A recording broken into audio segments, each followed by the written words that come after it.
ایران کے supreme leader سید مجتبی خامنائی نے کہا کہ آبنائے ہرمز میں ایک نیا چیپٹر شروع ہو رہا ہے۔ صدر مسعود پزشکیان نے بھی وارننگ دی کہ امریکہ کی ناکہ بندی ناکام ہوگی۔ مجتبی خامنائی نے کہا کہ ایران آبنائے ہرمز کے بارے میں نئے قاعدوں پر عمل کرے گا۔ وہ خلیج فارس کے دن پر ایک پیغام دے رہے تھے۔ خامنائی نے خلیج فارس کو خطے کے مسلم ملکوں کے لیے ایک رحمت قرار دیا اور کہا کہ خلیج فارس اور آبنائے ہرمز ہماری پہچان اور ہماری تہذیب کا حصہ ہے۔ ایران کے سپریم لیڈر نے کہا کہ تہران اس بات کو یقینی بنائے گا کہ خلیج کا علاقہ محفوظ رہے، اور انہوں نے کہا کہ ایران خطے کا استحکام بگاڑنے کی دشمن کی کوششوں کا جواب دینے کے لیے تیار ہے۔ خامنائی نے کہا کہ ایران علاقے میں دشمن کی سازش کو ناکام بنائے گا، اور انہوں نے دعویٰ کیا کہ امریکہ اپنی شرمناک ناکامی کے بعد خطے میں ایک نیا محاذ کھول رہا ہے، اور انہوں نے کہا کہ واشنگٹن کی کارروائیاں ایران اور خطے کے خلاف ایک بڑی سازش کا حصہ ہیں، اور انہوں نے کہا کہ شرنگیزی کرنے والوں کو مزہ چکھایا جائے گا، اور انہوں نے کہا کہ ایرانیوں نے حال ہی میں اپنی بہادری کا مظاہرہ کیا ہے، اور انہوں نے کہا کہ امریکہ کے بغیر خلیج فارس کا مستقبل روشن ہوگا، اور انہوں نے یہ بھی کہا کہ امریکہ کے اڈے اپنی حفاظت کے اہل نہیں ہیں اور امریکہ اپنے اتحادیوں کی حفاظت میں بھی ناکام رہا ہے۔ مجتبی خامنائی کی تقریر میں GCC ملکوں میں حملوں کا بچاؤ کیا گیا۔ خامنائی نے یہ بھی کہا کہ ایرانی مفادات کی حفاظت کی جائے گی، اور انہوں نے یہ بھی کہا کہ امریکی فوجی اڈے خلیجی ملکوں میں سیکیورٹی متاثر ہونے کے ذمہ دار ہیں، اور انہوں نے کہا کہ خلیج کے مستقبل میں امریکہ کا کوئی رول نہیں ہوگا۔ خامنائی نے کہا کہ خلیج فارس میں امریکہ کی کوئی جگہ نہیں ہے، اگر اس کی کوئی جگہ ہے تو وہ سمندر کی تہہ میں ہے۔ خامنائی نے کہا کہ اللہ کی مدد سے خلیج فارس کے علاقے کا مستقبل روشن ہوگا اور اس میں امریکہ کا کوئی رول نہیں ہوگا، اور انہوں نے کہا کہ ہماری اور ہمارے پڑوسیوں کی مشترکہ تقدیر ہے، ہزاروں کلومیٹر دور سے یہاں آنے والوں کی سمندر کی تہہ کے سوا کوئی اور جگہ نہیں ہے۔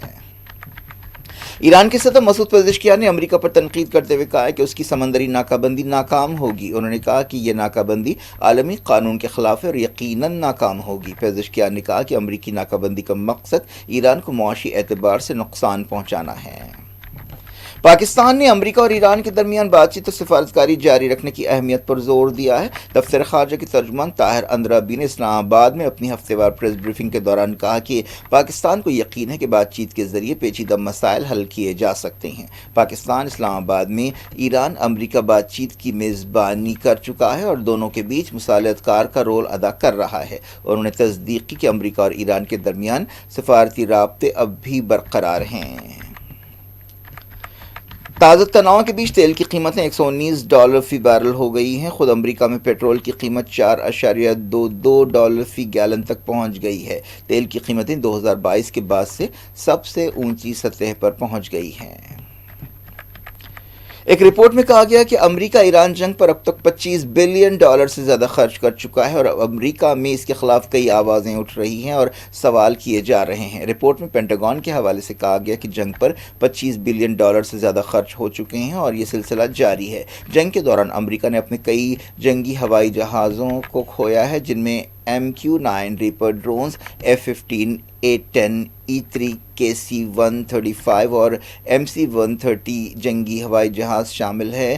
نقصانات میں اور اضافے کا بھی اندیشہ ہے۔ امریکہ کے کئی جہازوں کو بھی نشانہ بنایا گیا اور انہیں نقصان پہنچایا گیا۔ یونائیٹڈ نیشنز کے نیوکلیئر ادارے نے کہا کہ ایران کا افزودہ یورینیم اصفہان کی سائٹ پر موجود ہو سکتا ہے۔ AIA چیف رافیل گراسی نے ایک انٹرویو میں یہ بات کہی، اور انہوں نے کہا کہ ان کے ادارے کی سیٹلائٹ تصویروں سے امریکہ اور ایران کے حملوں کے اثرات کو دیکھا جا سکتا ہے۔ پاکستان نے آبنائے ہرمز بند ہونے سے پیدا مسائل سے نمٹنے کے لیے سڑک کے نئے راستے کھولے ہیں۔ خبروں میں کہا گیا کہ اسلام آباد نے ایسے 6 زمینی راستے کھولے ہیں جہاں سے سامان لایا اور لے جایا جا سکتا ہے۔ پاکستان کی وزارت کامرس نے اس سلسلے میں ایک حکم جاری کیا ہے۔ وزیر کامرس جان کمال خان نے اسے ایک اہم قدم بتایا جس کے ذریعے خطے کی تجارت بڑھائی جا سکتی ہے اور ایک تجارتی راہداری کے طور پر پاکستان کا کردار بڑھے گا۔ لبنان میں جنگ بندی کی خلاف ورزیاں جاری ہیں۔ اسرائیلی میڈیا میں کہا گیا کہ حزب اللہ کے ڈرون حملے سے نارتھ اسرائیل میں 12 سپاہی بری طرح زخمی ہو گئے ہیں۔ لبنان کے ایک سرحدی ٹاؤن میں راکٹ کے ذریعے اسرائیلی فوج کو نشانہ بنایا گیا۔ دوسری طرف لبنان کے عہدیداروں نے کہا ہے کہ اسرائیل کے حملوں میں 9 سویلینز جاں بحق ہوئے، جن میں 2 بچے شامل ہیں۔ اسرائیلی فوج نے امدادی قافلے سمود کو گریس کے قریب سمندر میں روک دیا ہے۔ اس طرح غازہ ناکہ بندی توڑنے اور پریشان حال فلسطینیوں کی مدد کے لیے ایک اور کوشش کو طاقت کے زور پر ناکام بنا دیا گیا۔ سمود فلوٹیلا کے کارکنوں نے بتایا کہ اس قافلے میں 58 جہاز اور کشتیاں تھیں جن پر امدادی سامان لدا تھا۔ اسرائیلی فوج نے ایک غیر قانونی کارروائی میں اس قافلے کو روکا اور کشتیاں ضبط کر لیں۔ اسرائیل کی وزارت خارجہ نے کہا کہ 20 سے زیادہ کشتیوں سے 175 لوگوں کو حراست میں لیا گیا۔ فلسطین انفارمیشن سینٹر نے بتایا کہ جمعرات کی صبح یہ کارروائی کی گئی جو سمندری لوٹ ہے۔ یہ کارروائی چند گھنٹوں میں پوری کی گئی۔ ابھی یہ قافلہ اسرائیلی ساحل سے 1000 کلومیٹر دور تھا جب یہ کارروائی کی گئی۔ قافلے کی کارکن اور ترجمان رانا حمیدہ نے کہا کہ قافلے کے ذریعے تمام اصولوں کی پابندی کی جا رہی تھی، اسی لیے اسرائیل کی یہ کارروائی عالمی چارٹر کی خلاف ورزی ہے۔ انہوں نے کہا کہ یہ مشن پرامن اور انسانی ہمدردی کے مطابق تھا۔ اس کا مقصد فلسطینیوں کو بھوک مری سے بچانا تھا۔ اس سے پہلے بھی غازہ کی ناکہ بندی توڑنے کے لیے ایسی کئی کوششیں کی گئیں جنہیں اسرائیل نے طاقت کے استعمال سے ناکام بنایا۔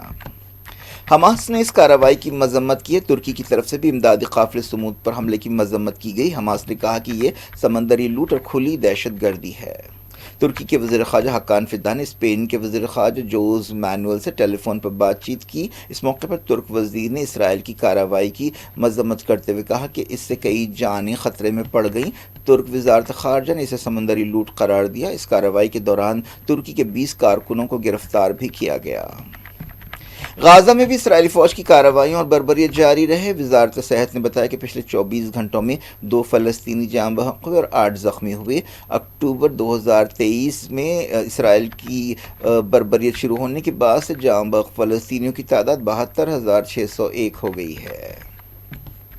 نیو یارک کے میئر زہران ممدانی نے برطانیہ کے کنگ چارلز سے ملاقات کرتے ہوئے کہا ہے کہ وہ کوہ نور ہیرا واپس کر دیں جو انگریزوں نے 19ویں صدی میں سب کانٹیننٹ سے حاصل کیا تھا۔ 9/11 میموریل پر ایک پروگرام میں چارلز اور کوئین کمیلا سے ملاقات سے پہلے ممدانی سے پوچھا گیا تھا کہ موقع ملنے پر وہ کنگ چارلز سے کیا بات کریں گے۔ انہوں نے کہا کہ اگر مجھے بادشاہ سے بات کرنے کا موقع ملا تو میں اس بات کے لیے ان کی حوصلہ افزائی کروں گا کہ وہ کوہ نور ہیرا واپس کر دیں۔ بعد میں ان کی ملاقات میں کنگ چارلز سے ممدانی کو ہنسی مذاق کرتے ہوئے دیکھا گیا۔ کنگ چارلز نے امریکہ کے دورے کے دوران صدر ڈونلڈ ٹرمپ سے بھی ملاقات کی اور امریکی پارلیمنٹ سے خطاب بھی کیا۔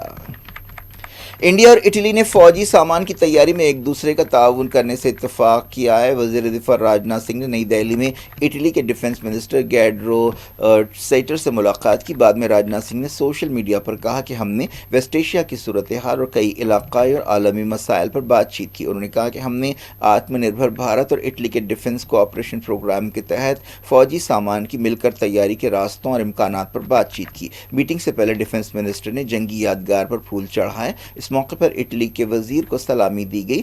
دونوں ملکوں نے اس موقع پر فوجی تعاون کے سمجھوتے پر دستخط کیے۔